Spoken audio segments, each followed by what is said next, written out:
दिल्ली विधानसभा चुनाव को लेकर प्रधानमंत्री नरेंद्र मोदी ने कमान संभाल ली और पिछले दिनों 45 मिनट का भाषण दिया और इस बीच वो अरविंद केजरीवाल को, आम आदमी पार्टी को खूब कोसते नजर आए, वार पलटवार किया। लेकिन इधर आम आदमी पार्टी भी हर रोज नई घोषणाएं कर रही है, नई योजनाओं की बात कर रही है। अगर कांग्रेस दिल्ली की बात करे तो वो भी उम्मीदवारों का ऐलान कर चुकी है और काम तो चल रहा है। लेकिन दिल्ली बीजेपी क्या कर रही है? आखिर वीरेंद्र सचदेवा क्या कर रहे हैं? आखिर दिल्ली बीजेपी का हाल क्या है? इन्हीं सब तमाम मुद्दों पर हमारे साथ बातचीत करने के लिए हमारे प्रधान संपादक सुनील राउत जी हैं। उनका बहुत बहुत स्वागत है जी। क्या कर रही है दिल्ली बीजेपी? नहीं, दिल्ली बीजेपी बहुत कुछ कर रही, प्रेस कॉन्फ्रेंस तो कर ही रही है रोज। तो क्या प्रेस कॉन्फ्रेंस से दिल्ली जीत जाए? मैं वही कह रहा हूं कि आप देखिए कि दिल्ली में बीजेपी का इतना हाल बेहाल है, आप समझ सकते हैं। केंद्र में बड़ी पार्टी नरेंद्र मोदी जी है, अमित शाह जी लगे हुए हैं और नरेंद्र मोदी ने एक सरकारी योजना का शिलान्यास शुभारंभ के मौके पर उन्होंने चुनावी एक तरह से शंखनाद कर दिया है दिल्ली में। खबर है कि 2-3 दिनों बाद फिर एक कोई मेट्रो स्टेशन है, रैपिड मेट्रो स्टेशन, उसके शुभारंभ के मौके पर फिर आएंगे वो। केंद्रीय नेतृत्व अपनी तैयारियों में लगा हुआ है, लेकिन भारतीय जनता पार्टी का दिल्ली स्टेट यूनिट जो है या दिल्ली में बीजेपी क्या कर रही है ये समझ से परे है। कि आम आदमी पार्टी ने तो लगभग सारे उम्मीदवार घोषित कर दिए हैं, योजनाएं ला रही है, ग्राउंड पर काम चल रहा है, रैलियां हो रही है, जगह जगह डोर टू डोर कैंपेन हो रहा है, खुद अरविंद केजरीवाल जा रहे हैं। लेकिन बीजेपी क्या कर रही है? बीजेपी जमीन पर कहीं दिख ही नहीं रही है ग्राउंड पर। और इसका असर यह हो रहा है, जब हमारे रिपोर्टर्स जा रहे हैं, लोगों से पूछ रहे हैं, तो मैक्सिमम लोग आम आदमी पार्टी केजरीवाल, आम आदमी पार्टी केजरीवाल कह रहे हैं। तो कैसे चुनाव जीतेगी बीजेपी दिल्ली में? यह बड़ा सवाल है। क्या ऐसे चुनाव जीतेगी? क्या इन नाकारा नेताओं के भरोसे चुनाव जीता जा सकता है? केंद्रीय नेतृत्व, हाँ, वो उन्होंने ताकत लगा दी अपनी, वो अपना पूरा ताकत, लेकिन क्या केंद्रीय नेतृत्व के बलबूते सिर्फ चुनाव जीता जा सकता है? दिल्ली के जो नेता है वो क्या कर रही है, बड़ा प्रश्न है। क्या सिर्फ प्रेस कॉन्फ्रेंस करके चुनाव जीते? बैठकें भी चल रही है, बीजेपी स्टेट की जो खबरें आ रही हैं उसमें बैठकें चल रही है, नहीं, सारा खेल नैरेटिव का होता है रंजना। आप नैरेटिव में बहुत पिछड़ चुके हैं। आप बैठक करके ये तक तय नहीं कर पा रहे, तो इसका मतलब आम आदमी पार्टी के जो आरोप है सही है कि आपको उम्मीदवार नहीं मिल रहे चुनाव लड़ने के लिए। तो इस ऊहापोह में बीजेपी जो है, इसलिए बीजेपी का हाल बेहाल है। और अरविंद केजरीवाल एज लेते हुए इसलिए दिख रहे हैं क्योंकि उन्होंने महिला सम्मान योजना की घोषणा कर दी, उन्होंने ऑटो वालों के लिए योजना की घोषणा कर दी, उन्होंने अंबेडकर स्कॉलरशिप दलितों के लिए एक योजना का ऐलान कर दिया, तीर्थ पुजारियों का ऐलान कर, पुजारी के लिए, पुजारी और ग्रंथियों के लिए सैलरी का ऐलान कर दिया। क्या करेंगे आप? लेकिन बीजेपी स्टेट को लेकर खबर है सर कि जो अरविंद केजरीवाल के असल वोटर्स हैं, हाँ। जो मुफ्त बिजली, मुफ्त पानी और तमाम जो बड़े योजनाएं हैं उसका काट निकालने के लिए इतना वक्त ले रही है। इसी वजह से ये वक्त लग रहा है। जो खबरें आ रही हैं कि रोज मंथन मनन इसीलिए चल रहा है कि हम केजरीवाल के वोटर्स को कैसे साधे, क्योंकि 3 बार बीजेपी ने पूरी पुरजोर कोशिश कर ली है। मतलब लेकिन आप ये इस पे और इशारा है आपका रंजना कि जो केजरीवाल का कोर वोटर है और जो हितग्राही जिसको कहते हैं, जैसे केंद्र में अगर चले तो नरेंद्र मोदी ने एक हितग्राहियों का वोट बैंक बनाया है कि उनको राशन फ्री देकर, उनको इलाज की सुविधाएं देकर, और जो नरेंद्र मोदी ने केंद्र में अपना एक हितग्राही वर्ग तैयार किया है, वो वर्ग उनको आवाज देकर, तो वो हितग्राही वर्ग नरेंद्र मोदी का पक्का वोट बैंक है। वैसे दिल्ली में भी केजरीवाल का पक्का वोट बैंक है, क्योंकि केजरीवाल ने बिजली फ्री दी, पानी फ्री दिया, मोहल्ला क्लिनिक में इलाज गरीबों का हुआ, तो वो हितग्राही वर्ग भारतीय आम आदमी पार्टी का भी दिल्ली में तैयार है। अब आप कह रहे हैं कि उसका क्या काट करेंगे? खबर है कि एक घोषणा पत्र बीजेपी ला सकती है और भाई केजरीवाल जी 2100 रुपए देंगे, हम 3000 रुपए देंगे। ये अंदर की खबर है कि 3000 रुपए का ऐलान भारतीय जनता पार्टी कर सकती है। बिजली भाई वो 200 यूनिट फ्री देते हैं, हम 300 यूनिट फ्री देंगे आपको, 100 यूनिट ज्यादा देंगे। पानी वो इतना फ्री देते हैं, हम पानी थोड़ा ज्यादा फ्री दे देंगे। लेकिन सवाल यहां यह है कि same strategy Congress party Narendra Modi के खिलाफ केंद्र में अपना चुकी है। महाराष्ट्र में, चाहे मध्य प्रदेश में मामा ने ऐलान किया कि हम 1250 रुपए महीना महिलाओं को देंगे। कांग्रेस पार्टी ने क्या ऐलान किया? हम जीत के आते 1500 देंगे। क्या कांग्रेस पार्टी पर विश्वास किया जनता ने? नहीं। क्यों? क्योंकि भारतीय जनता पार्टी की शिवराज सरकार महिलाओं के खाते में ऑलरेडी 1250 रुपए डाल चुकी थी। सेम महाराष्ट्र में एकनाथ शिंदे की सरकार ने एक ऐलान किया, कांग्रेस ने घोषणा पत्र में कहा कि नहीं जी हम ज्यादा देंगे। किस पर भरोसा किया? कांग्रेस ने तो यहां तक कह दिया था कि न्याय योजना के तहत 8000 रुपए महीना महिलाओं को दिया जाएगा जी। बोला था ना, क्या हुआ भाई? लोगों ने वोट दिए, भाई सत्ता से तो नहीं हटा पाए, कुछ सीटें आपकी जरूर बढ़ गई, लेकिन सत्ता से मोदी को नहीं हटा, क्योंकि जो हितग्राही वर्ग है, जिसके खाते में पैसे आ रहे हैं, किसानों के खाते में महीने में पैसे जा रहे हैं, हर 3 महीने में किस्त जा रही है, बाकी तो वो हितग्राही वर्ग चाहता है कि इनको अगर हम हटा देंगे तो हमारा वो लाभ बंद हो जाएगा। तो केजरीवाल के खिलाफ आप नया घोषणा पत्र लाके नई नई घोषणाएं कर देंगे, लेकिन सवाल यही है कि आपका नेता कौन है। भाई नेता किसी को तो बनाना पड़ेगा ना। नरेंद्र मोदी के चेहरे पर आप कितना चुनाव जीत लेंगे, और कहां कहां चुनाव जीत लेंगे? दिल्ली में मुख्यमंत्री बनाएंगे नरेंद्र मोदी जी को? बिल्कुल नहीं। तो बीजेपी की तो स्ट्रैटेजी रही है कि बिना चेहरे के ही लड़ती है। नहीं, बिना चेहरे के लड़ती है, लेकिन वहां जो टीम होती है आपकी, या जो वहां नेता होते क्षेत्र में, वो अपना एफर्ट पूरा देते हैं, और वहां पे तय होता है कि जैसे मध्य प्रदेश में चुनाव लड़ा, शिवराज सिंह चौहान का नेतृत्व था पहले, और वहां पर जब कहा गया कि शिवराज सिंह चौहान के नेतृत्व में नहीं होगा, लेकिन कोई नेता मिलेगा, वसुंधरा राजे राजस्थान में थी, एक कहा कि नया चेहरा देंगे हम आपको, पहले से वहां नेतृत्व है ना।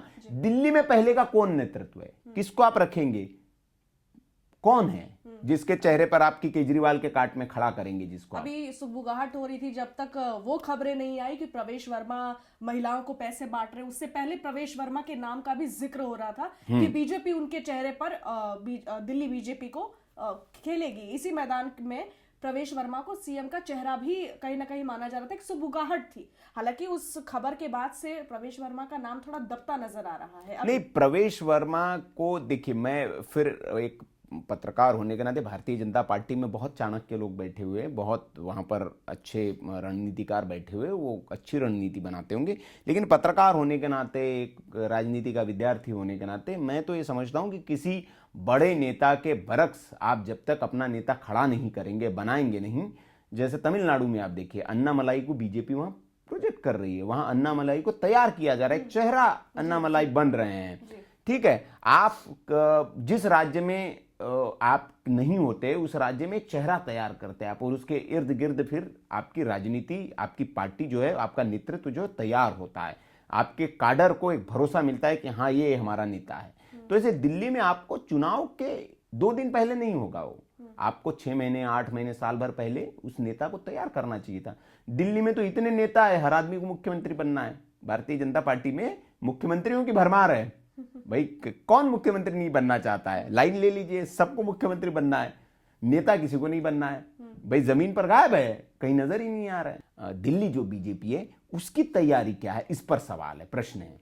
भाई नरेंद्र मोदी या केंद्र का जो नेतृत्व है, अपनी सरकार चलाएंगे, पार्टी चलाएंगे, बाकी राज्यों का देखेंगे, या सिर्फ दिल्ली पर फोकस करेंगे? स्टेट यूनिट भी तो कुछ अपना उसमें एफर्ट लगाएगी। जैसे महाराष्ट्र में आप देखिए, महाराष्ट्र में बीजेपी कैसे सक्रिय रही, भारतीय जनता पार्टी जीती, और उसका श्रेय किसको जाता है? देवेंद्र फडणवीस, स्टेट का एक नेता जिसने हर मोर्चे पर वो आगे रहा। टिकट के बंटवारे के मामले में कांग्रेस का अंतिम दिन तक, जिस दिन तक नामांकन था, टिकट नहीं आ पा रही थी इंडी ब्लॉक की, भारतीय जनता पार्टी ने सारे अपने उम्मीदवार घोषित कर दिए थे। तो आपको पहली लड़ाई जो होती है यही होती है जिसे जीतना होता है। इस मोर्चे पर आप हार गए हैं दिल्ली में, और इसके लिए जिम्मेदार कौन है?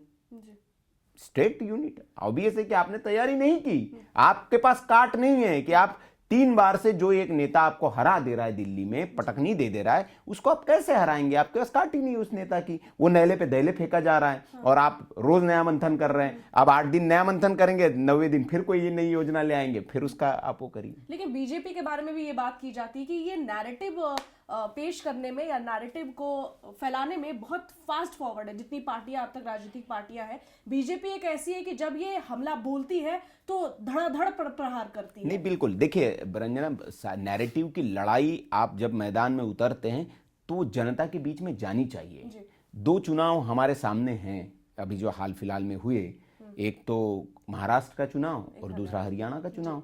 वहां पर जो जीत की वजह हैं, वहां ऑलरेडी आप सत्ता में थे, और वहां पर आपने सत्ता में रहते हुए महाराष्ट्र में कुछ योजनाओं का आपने ऐलान किया, हरियाणा में कुछ आपने कदम उठाए, वहां पर कुछ योजनाओं का ऐलान किया, वहां ऐसी कुछ रणनीति आपने बनाई जिसकी वजह से आप वोटर को साध पाए। विपक्ष के जो रणनीति थी उसको आपने धराशाही कर दिया। लेकिन इसके साथ जिन 2 राज्यों में चुनाव हुआ, जम्मू कश्मीर और झारखंड, वहां आप उलट स्थिति, क्योंकि वहां सत्ता में झारखंड में अगर हम देखें तो वहां पर हेमंत सोरेन थे, उन्होंने भी वही रणनीति अपनाई जो भारतीय जनता पार्टी ने, एक मैया योजना का ऐलान किया, महिलाओं के खाते में पैसे डाल दिए।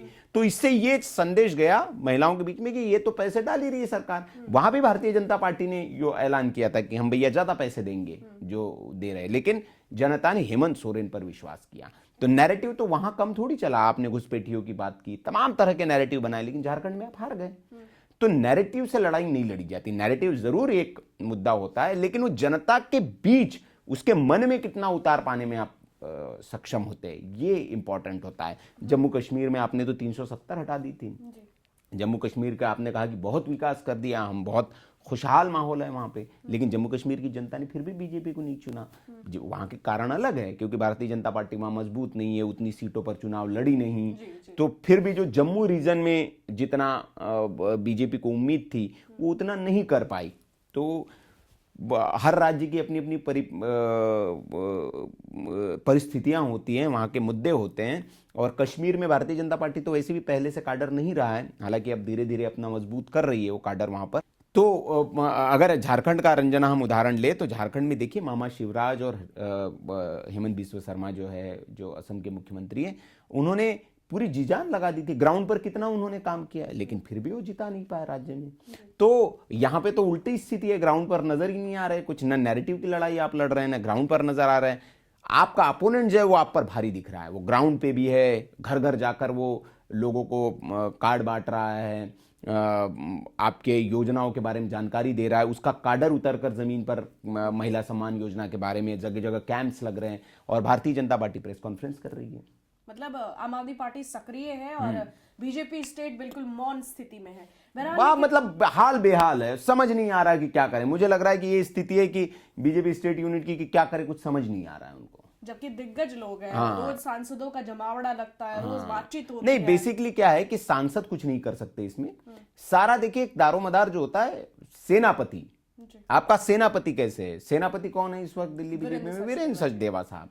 तो जाहिर सी बात है कोई सांसद बीच में घुस के अपनी रणनीति नहीं बना सकता, वो सब तय होता है पार्टी में कि भैया ये स्टेट कोऑर्डिनेशन कमेटी है, चुनाव इलेक्शन कमेटी है, वो उसका काम वही है, टिकट बंटवारे के लिए अलग कमेटी है, लेकिन एंड ऑफ द जो रिजल्ट है या फाइनल डिसीजन जो है वो सब पार्टी अध्यक्ष का होगा। अब जैसे बीजेपी की एक बात जो खास अभी हमने जिक्र भी किया, आपने कहा कि हेमंत सोरेन क्योंकि झारखंड में थे तो वहां पे क्या हुआ कि उनको पहले से महिलाओं को पहले से मिल रहा था, वो पैसे मिल रहे थे, तो ये इस लालच में आए नहीं क्योंकि हमें मिल ही रहा है। दूसरी तरफ महाराष्ट्र में एक बहुत बड़ा ये आप कहिए कि प्रभाव डाला इस चीज ने, और इस बार अगर देखा जाए तो महिलाओं ने बहुत बढ़ चढ़ के वोट भी किया है। बिल्कुल। अब दिल्ली की बात करते हैं, तो दिल्ली में क्योंकि एक तरफ अरविंद केजरीवाल जो 2100 कह रहे हैं, वो कह रहे हैं, वो दावा है, अभी तक देने की नहीं, उन्होंने एक कैबिनेट नोट लाकर 1000 रुपए की योजना जो है 1100 रुपए या 1000 रुपए जो भी है उसको कैबिनेट से मंजूरी दिलवा दी है, और वो हो गई है अप्रूवल, उसका रजिस्ट्रेशन शुरू हो गया है। और चूंकि अभी वो कह रहे हैं कि इतना जल्दी कम वक्त है, हमने रजिस्ट्रेशन ले लिया है, और ये जो एरियर है ये चुनाव जीतने के बाद आपको मिलेगा। हाँ, वो तो 2100 करेंगे हम, लेकिन ये जितना अभी हमने बोला है इतना तो हम आपको देंगे ही, इसकी तो अप्रूवल हो चुका है, मंजूरी हमने दे दी है, ये वो कह रहे हैं। इसकी हालांकि जांच के आदेश दिए एलजी साहब ने योजना के, तो मतलब अभी इस पे संकट है आम आदमी पार्टी की जो घोषणा है। लेकिन वही मैं कह रही थी, वापस लौटती हूँ कि जो बीजेपी है वो महिलाओं को लेकर, ये जनता जानती है कि महिलाओं को ये देंगे ही देंगे, क्योंकि वो 3000 कह रहे हैं, तो आपको नहीं लगता कि महिला जो वोटर्स हैं वो इस चीज को सीरियसली लेंगी और बीजेपी पे भरोसा जताएंगी, क्योंकि बीजेपी इस जो मेन मुद्दा है इस पर काफी प्रभावशाली तरीके से आगे आई है और देती भी है, तो भरोसा कर पाएंगी महिला? नहीं, मैं क्या कह रहा हूँ रंजना, मैं उसके हम डिनाई नहीं कर रहे कि महाराष्ट्र, मध्य प्रदेश, बीजेपी ने झारखंड में भी किया था वादा, ज्यादा पैसे देंगे, वहां नहीं किया, ठीक है। तो हम उदाहरण के तौर पर ले सकते हैं कि कहां की जनता, क्योंकि जो आ रहा है उसको, उस पर वो यकीन करती है कि अभी तो इन्होंने रजिस्ट्रेशन कर लिया, हमारा पैसे आ ही जाएंगे खाते में, ठीक है। और एक है कि हम जीतेंगे तो देंगे। कई लोगों को संशय भी होगा, यार केजरीवाल की तो बड़ी हवा है, जीत पाएगी बीजेपी, नहीं जीत पाएगी, हार गई तो वोट बेकार ना हो जाए, तो वो आप हो, क्योंकि आपको ग्राउंड पर वैसा नैरेटिव भी बनाना होगा ना कि आप मजबूत है, आप मजबूत नहीं और नजर वक्त आ भी रहे। बहुत कम बचा हुआ है। तो ऐसे पहलवान भी आपके पास होने चाहिए फिर, जिनको मैदान में उतारे आप। जी, इससे एक बात तो तय है कि अगर उम्मीदवार हार जाते हैं तो वीरेंद्र सचदेवा सबसे पहले ठिकरा उन्हीं पे फोड़ेंगे कि भाई साहब आपकी गलती की वजह से हुआ है, जबकि अपनी गलती हमें नहीं लगता कि वो देख पाएंगे। अगर देखते तो आप तक उम्मीदवारों की घोषणा तो कम से कम कर ही देते। चलिए, इस वीडियो में इतना ही, लेकिन आप इस पर क्या कहेंगे कमेंट में अपनी राय जरूर दें। और सर का बहुत बहुत धन्यवाद और आप सभी का भी धन्यवाद। नमस्कार।